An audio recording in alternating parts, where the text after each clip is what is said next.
Olá, boa tarde. Hoje calhou-me em sorte, não é? Passar para este lugar. O que eu vos vinha trazer era alguma das reflexões que temos vindo a fazer sobre relatórios de avaliação, embora por honestidade tenho que confessar que isto é mais de domínio propriamente hoje daquilo que nós desejamos fazer do que propriamente daquilo que nós fazemos. Quer dizer, como bem calcular, os relatórios de avaliação, depois das avaliações feitas nas unidades curriculares, lá na faculdade são dos mais dispares, quer dizer, não é? O que eu trago aqui é basicamente uma reflexão sobre, até de natureza até muito instrumental, se calhar é seu defeito, mas mais vale falar sobre coisas concretas do que teorizar muito, porque nós sabemos basicamente que estes relatórios de avaliação, a sua função é ajudar-nos a refletir sobre o que realizamos e a tomar decisões relativamente ao futuro.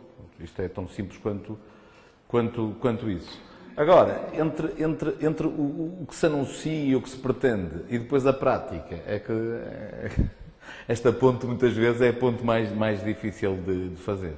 O que se verifica muitas vezes é que há relatórios que são perfeitamente parcimoniosos, isto é, limitam-se ao mínimo dos mínimos, e depois há relatórios, quer dizer, que constituem quase, quer dizer, quase dissertações de mestrado, mas há gente ali. Portanto, o que eu acho é que nós temos de encontrar um meio de tornar isto um instrumento útil, não é? E, sobretudo, um instrumento que nos permita a nós comunicar uns com os outros sobre as nossas práticas e os resultados. Porque eu creio que, quer dizer, o princípio da economia aqui é fundamental, isto é preciso fazer o máximo da forma o mais económica possível. E creio que isto muitas vezes é que é o mais difícil para nós, para fazer. O que também muitas vezes aparece do ponto de vista dos normativos, embora não haja normativos para isto, mas pelo menos das conversas, sobretudo por parte de quem administra, é que por vezes parece que enfatiza-se excessivamente, quer dizer, o peso que estes relatórios podem ter. E, portanto, era preciso encontrarmos aqui o meio termo, de forma a que o momento da construção do relatório pudesse constituir, de facto, um momento de reflexão. Portanto, era só um bocadinho sobre isso, era sobre, basicamente, essa... já fiz a janeiro. Onde é que estás? Não. Eu não estou habituado a essas coisas, mas não. Por isso mesmo. Como é que se carrega isto para andar para a frente? Já sei. Desculpe. Já estou a ver. Bom, não sei se a estrutura dos vossos relatórios é igual à nossa. A nossa é do cigarra. Vocês têm o CIFEUP. Portanto, não sei se é exatamente a mesma. Temos a identificação e o resumo de resultados. A identificação é gerada automaticamente. Onde tem a identificação da disciplina e, portanto, conta pouco. Está lá toda. O resumo dos resultados é quando nós introduzimos lá o número os números relativos ao aproveitamento, ao desempenho dos alunos, e, portanto, aquilo também se gera aqueles gráficos automaticamente. Portanto, aquilo que nos diz respeito do ponto de vista do relatório é basicamente a questão dos comentários, não é? E no nosso relatório, talvez no vosso também seja assim, é a mesma coisa, não é? Temos o programa de e o funcionamento da disciplina. Não sei se tem aquela... O programa é efetivamente lecionado. Aqui, quer dizer, eu também penso que é das coisas mais simples neste âmbito, quer dizer, porque aqui só faz sentido escrever ali alguma coisa, porque se o programa foi efetivamente lecionado, eventualmente é preciso dizer assim, olha, o programa foi todo lecionado. Se há alguma coisa a dizer, relativamente se foram introduzidas algum tipo de alterações. Não é? Se há alterações no âmbito dos programas, e quando estou a falar de alterações, estou a falar das alterações consideradas relevantes, quer dizer, não é? Não podemos também agora, quer dizer, porque há pequenas alterações que se fazem e que não têm qualquer peso no âmbito da unidade curricular. Portanto, também não vale a pena. Estou a falar de alterações consideradas relevantes. Eu estou a pensar, por exemplo, no âmbito da unidade curricular que eu leciono, uma das unidades, que é a Psicologia da Educação, portanto, antes de Bolonha, o programa era um bocadinho mais, como devem calcular, era uma disciplina anual, era uma unidade curricular, o programa era muito extenso, quer dizer. Com Bolonha, eu fui um bocadinho, digamos, otimista e mantive pelo menos uma parte do programa. E uma coisa que me aconteceu foi, uma parte do programa eu tive de retirar quando comecei a confrontar com as 14 sessões que tinha, retirei. E pronto, e isso foi dito no âmbito disto. É só neste sentido que vale a pena falar. Agora, eventualmente, importante é, portanto, num primeiro momento, o que nós defendemos é identificam-se as alterações e depois temos realmente referir e justificar se estamos perante alterações acidentais, se teremos mudanças a manter ou se muitas vezes é preciso promovermos uma reflexão. Isto é, eu não tomo nenhuma decisão, mas acho que há ali um conjunto de coisas, sobretudo quando estamos a trabalhar, embora nós lá não funcionemos por departamentos. Aliás, nós lá não temos departamentos, é tudo grupo das ciências de educação. Agora, dentro do grupo das ciências de educação, nós agrupamos por linhas de investigação. E algumas destas discussões são feitas no âmbito da própria linha de investigação. E, por exemplo, no caso dessa mudança que eu fiz, eu tive necessidade de discutir com os meus colegas se valia a pena ou não valia a pena mantê-la, ou se aquilo que fazia parte do programa poderia ser, por exemplo, passado para o programa de História da Educação. Portanto, o que eu creio, do ponto de vista do programa, não me parece que haja muito mais coisas a dizer. Se os programas não se alteram, então se não se alteram, fica. O programa mantém-se na sua plenitude. Portanto, não vale a pena andar aqui a inventar a roda. O que eu creio que é mais interessante, é a reflexão sobre os resultados da disciplina. E nos resultados da disciplina, até porque os resultados já estão em cima, normalmente aparecem dentro dos gráficos anteriores, eventualmente convém chamar a atenção para os pontos fortes e para os pontos fracos. Isto é, onde é que há situações onde nós através dos resultados, estamos a falar dos resultados, onde é que através dos resultados nós sentimos que os nossos alunos aprenderam alguma coisa de significativo, e nos pontos fracos, onde claramente há dificuldades. Não é? Portanto, acho que a grande questão que se pode defender é esta. Agora, o que é preciso percebermos é se algum dos pontos fracos ou dos pontos fortes estamos perante uma situação pontual ou se estamos perante uma situação recorrente. Isto é, há situações, nós sabemos, no âmbito da matéria que lecionamos, onde nós sabemos que há dimensões dos programas onde normalmente os nossos alunos apresentam dificuldades. Não é? Essas dificuldades podem ter várias causas, não é? Ou então até podem ser dificuldades esperadas. Porque também agora, esta ideia de pensarmos que nós atingimos sucesso quando os nossos alunos não tiverem dificuldades na matéria que lecionamos, é uma ideia completamente peregrina.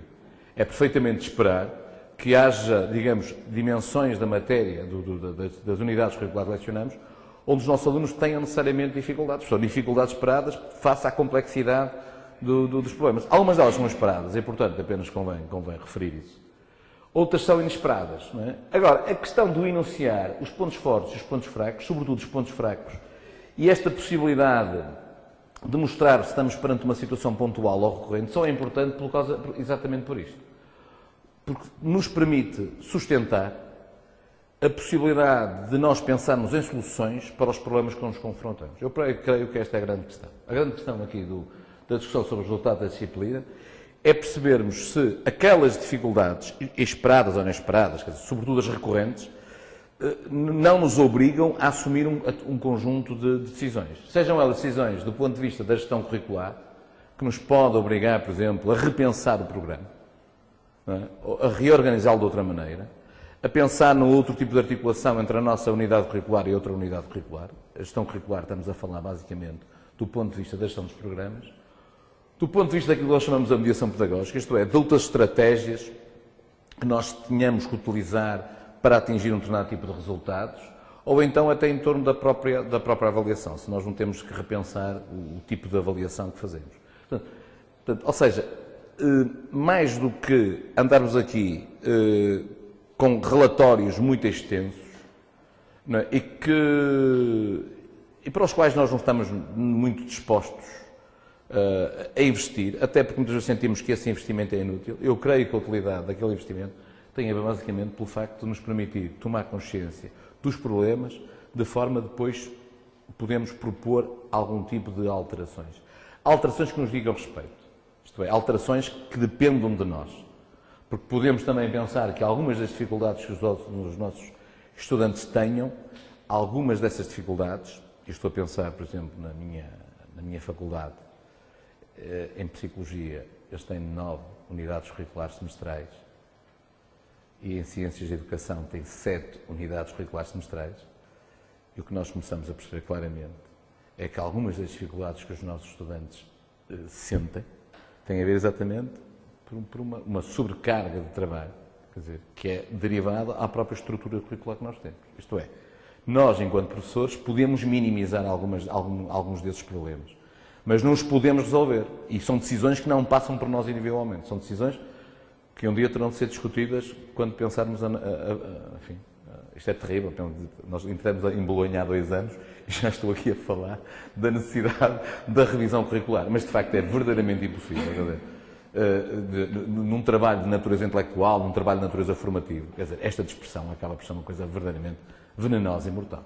E, portanto, nos resultados das disciplinas, a proposta seria pensarmos, digamos, em medidas que nos tivessem a ver connosco, dependessem da nossa capacidade de decisão. E não temos necessariamente, isto convinha que não entendêssemos isso como uma norma. Isto basicamente são referentes para nos ajudar a pensar o modo de elaborar o relatório de uma disciplina. O relatório de uma unidade curricular. Já agora, o nome que está a designação é disciplina, embora a designação oficial passou a ser unidade curricular. Bom, eventualmente, no caso de nós tomarmos algumas decisões, por exemplo, imagino que no fim deste ano eu decidi tomar um conjunto de decisões do ponto de vista, por exemplo, das modalidades de avaliação que eu utilizava. Eu tomei essa decisão e, portanto, neste momento fiz a avaliação, estou a analisar os resultados e, portanto, convinha, face à decisão que eu me comprometi a tomar, convinha, portanto, no resultado da disciplina, mostrar até que ponto é que a minha decisão resolveu o problema que eu pretendia resolver. Isto é, portanto, como estão a ver, isto não é obrigatório fazer todos os anos. Estamos a falar de uma situação. Isto é, se eu tomei uma decisão, se eu mudei a minha forma de avaliar, e se esta forma de avaliar teve ou não teve impacto nos resultados da disciplina, convém que eu faça a referência a isso exatamente no relatório.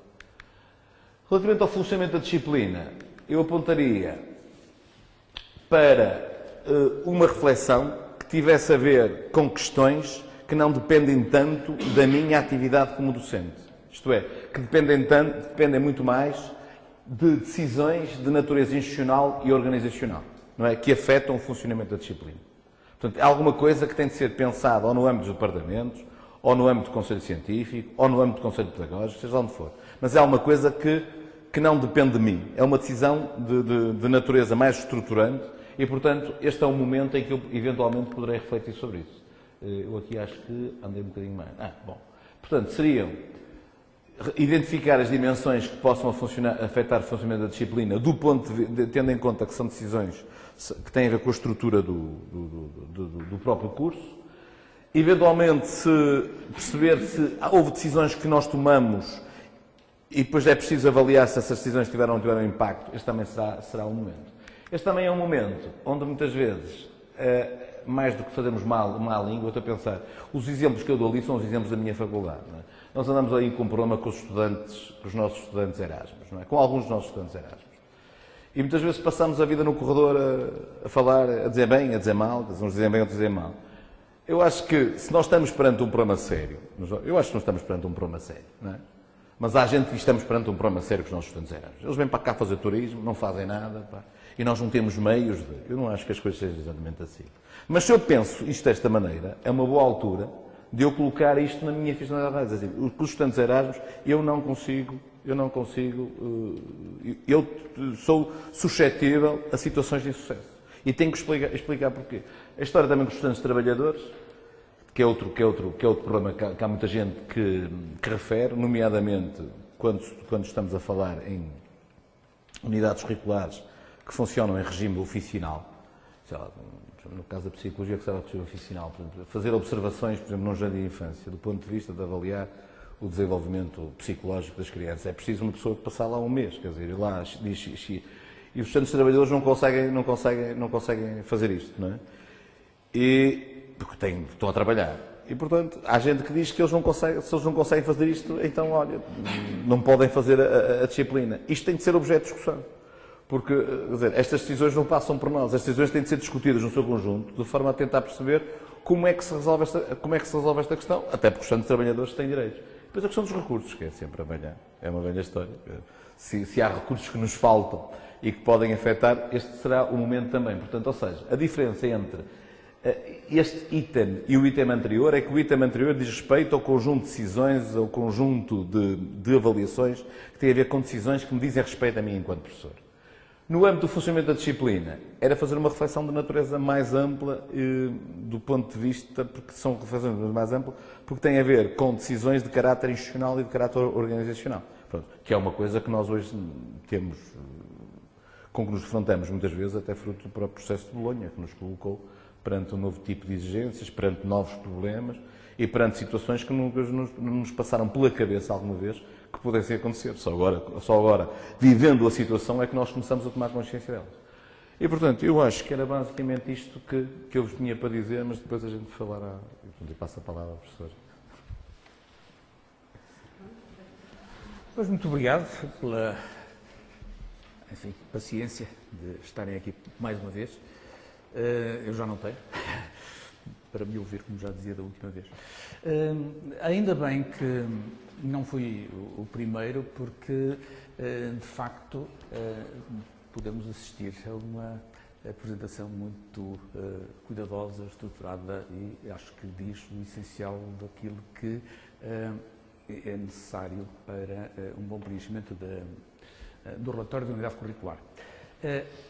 Concordo plenamente que o relatório não tem sentido se não for, digamos, uma oportunidade de fazer um exercício de autoavaliação, uma autocrítica e, portanto, daí resultarem benefícios para o futuro da unidade curricular e do curso que está a ser tratado. Bom, foi já aqui referido e bem, nós temos ao dispor já um conjunto de dados para o relatório que são automaticamente colocados. De facto, há umas contas estatísticas que são imediatamente disponíveis, sabemos logo quantos passaram, quantos não passaram, quais as médias de suas distribuições, enfim, um conjunto de dados que dizem alguma coisa, dizem bastante sobre o que foi o andamento da disciplina, mas se calhar, talvez merecesse a pena tentar completar esse tipo de informação e eu iria mais adiante tentar discutir aqui um bocadinho este acrescento que aqui faço. De facto, nós temos acesso a um conjunto de classificações finais e umas quantas estatísticas, mas, bom, se calhar talvez seja útil aproveitar este momento de reflexão para olhar os resultados, se calhar, que estão na nossa mão, não são os que estão no cigarro, no cifeu, porque, de facto, aí não têm o grau de detalhe que precisam de ter para o objetivo que eu estava aqui, ou que estarei aqui a falar daqui por um bocadinho, mas cada um dos docentes é capaz de possuir dados que lhe permitam ir um bocadinho mais além nesta observação dos resultados obtidos. Bom, de facto, comentários sobre o programa efetivamente lecionado e, enfim, funcionamento da unidade curricular foi exatamente isso que tivemos a oportunidade de ouvir aqui do professor Rui Trindade. Penso que seria um bom momento para cada docente fazer também uma autoavaliação relativamente aos como é que se chama? Aos critérios, parâmetros que constam do inquérito pedagógico e, portanto, se calhar tentar comparar o que é a sua percepção com a percepção que os alunos têm sobre cada um desses critérios.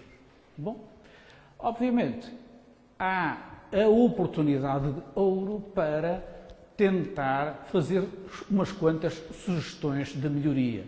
Sugestões de melhoria ao nível do programa, especificação de objetivos, especificação de resultados esperados para a disciplina. Reparem, tudo isto são ações que precisam de ser concretizadas no início da edição seguinte. Mas parece-me que o final de uma edição, de um período curricular, enfim, de uma unidade curricular, se calhar é um bom momento para refletir sobre o que ainda não está suficientemente detalhado e precisa de ser detalhado quanto à especificação de objetivos e resultados esperados. Bom, depois de termos refletido sobre o funcionamento da disciplina, provavelmente que algumas propostas de melhoria a nível de métodos, se calhar, é bom que sejam feitas agora. Que componentes de avaliação fará sentido mudar, acrescentar, retirar? Eventualmente, poderemos aproveitar o momento para isso. E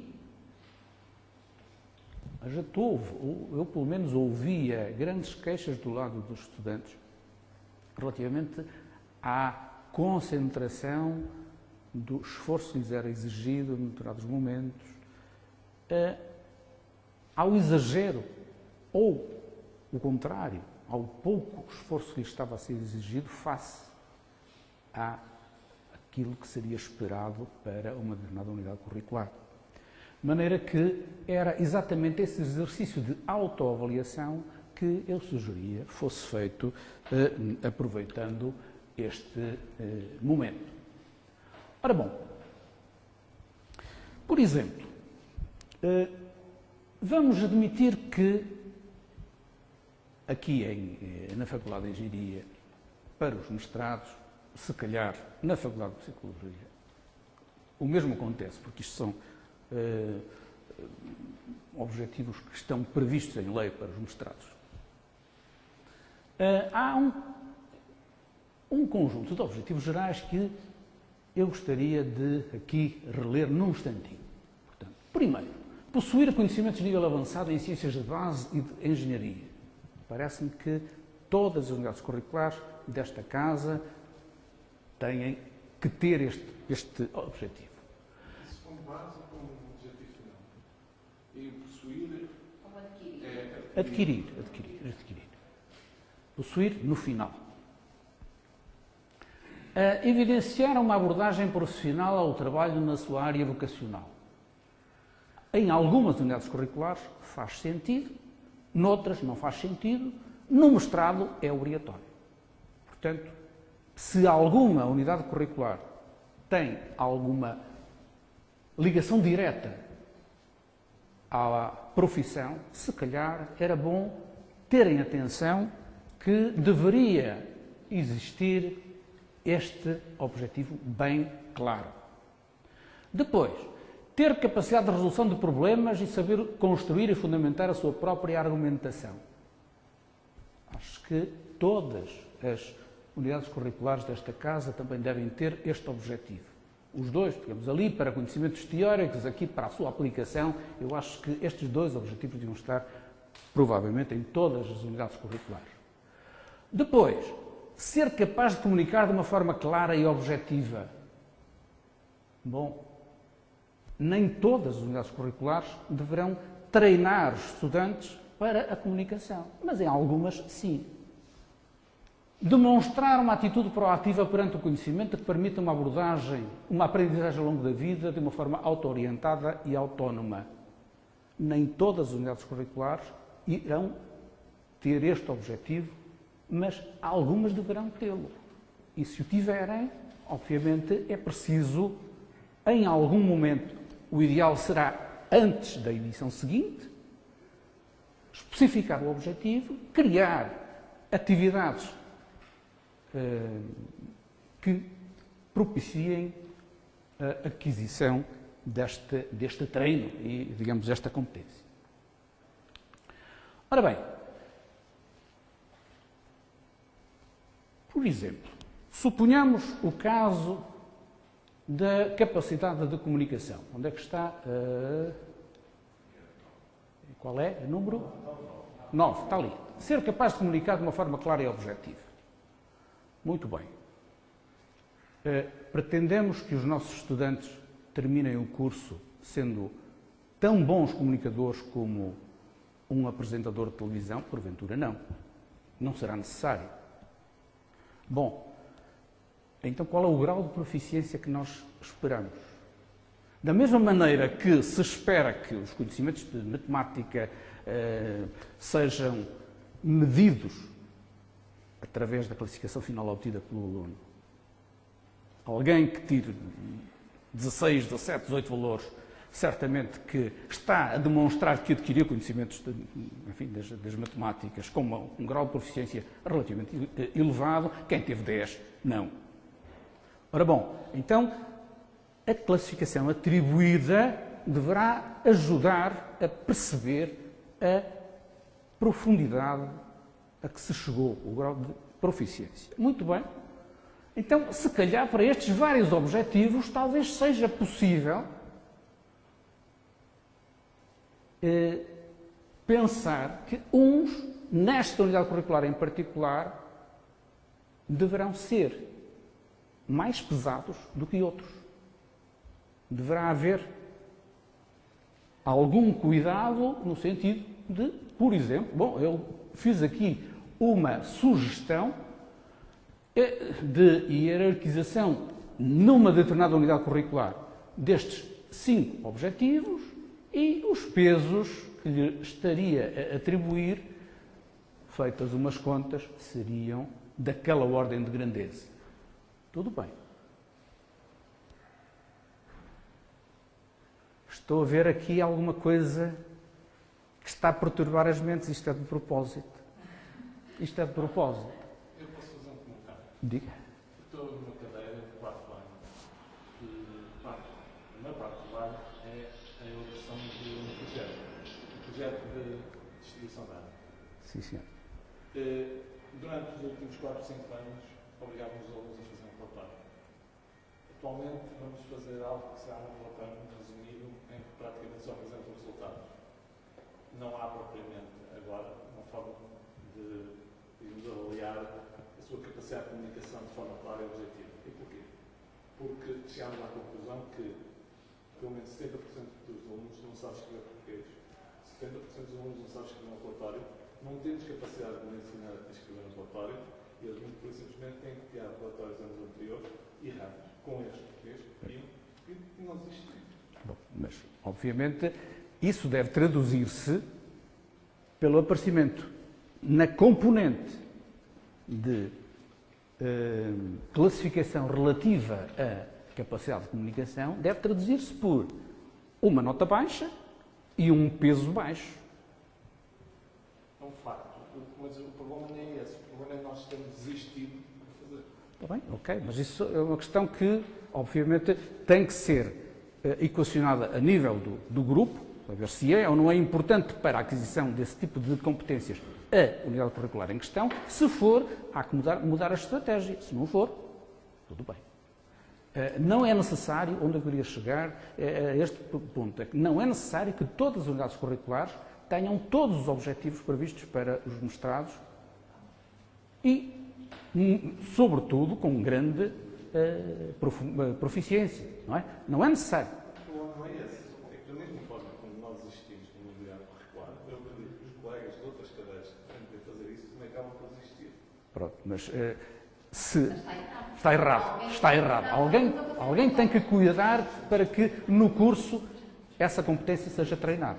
Bom, mas onde eu queria chegar, eu suponho que esta discussão daí por um bocadinho se calhar fará mais sentido, era isto, é que é possível, de algum modo, introduzir uma medida em cada uma destas,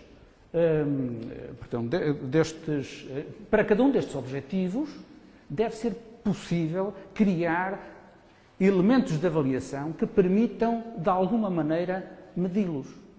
E, se sim, esses elementos de avaliação devem ser classificados. Nós aqui usamos sistematicamente a classificação 0,20, pois muito bem, classifiquemos todos na escala 0,20, só que depois uns vão ter um peso, outros vão ter outro peso. Ora bem, por exemplo,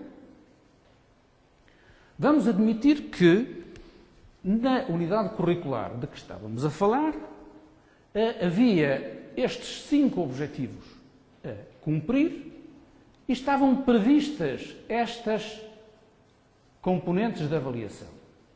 Um mini-teste, uns quantos trabalhos práticos, um projeto, um exame.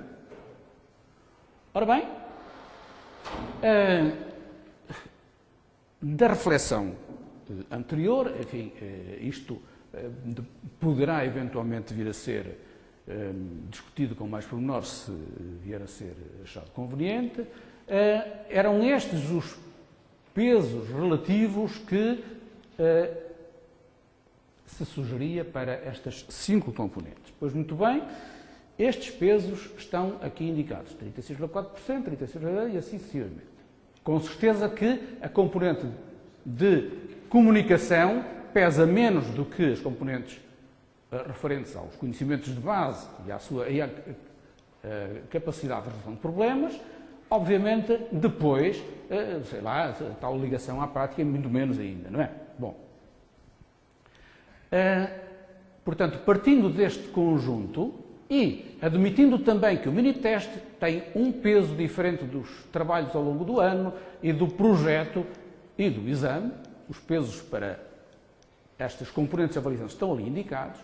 Pois bem, com base nisto, está aqui um conjunto de pesos que permitirão concluir, por exemplo, que nesta unidade curricular a componente correspondente à capacidade de comunicação, aquele objetivo 9, vai ter um peso final de 16,6%. Ora bom, então, vamos supor que em cada um dos elementos de avaliação foram estas as classificações obtidas, todas na escala 0,20, 12 valores em 20, 14 em 20, 17, 17, 18 e assim sucessivamente. Ora bem, reparem, com isto é possível dizer que a nota final correspondente a este objetivo número 1 era 14,1, para o objetivo número 5 era 15,3, para a capacidade de comunicação 18 e assim sucessivamente. Reparem, a nota final era 15 valores. Capacidade de comunicação aqui 18, mas o peso era relativamente baixo, de maneira que naqueles 15,2 apenas 3 valores estão atribuídos à capacidade de comunicação. Bom, num processo destes, cada um dos objetivos contribui para a nota final. Assim sendo, obrigatoriamente, está a ser medido, obrigatoriamente nós podemos demonstrar perante o exterior e para o próprio estudante que realmente aquele objetivo foi atingido. E já agora, com que... e agora? Desliguei isto. Como? Carregar outra vez? Pronto, ainda bem. Mas e com que classificação? Muito bem, 18 valores. Muito bom em comunicação. Pois é, mas se calhar o essencial para esta disciplina não é a comunicação e, portanto, apesar de ter 18 valores, isso só correspondeu a, neste caso, 3 valores na nota final correspondente a essa parcela. Bom, estou a acabar. Estou a acabar. Continuando. Portanto, reparem, está aqui em forma de gráfico a nota final do aluno 15,2.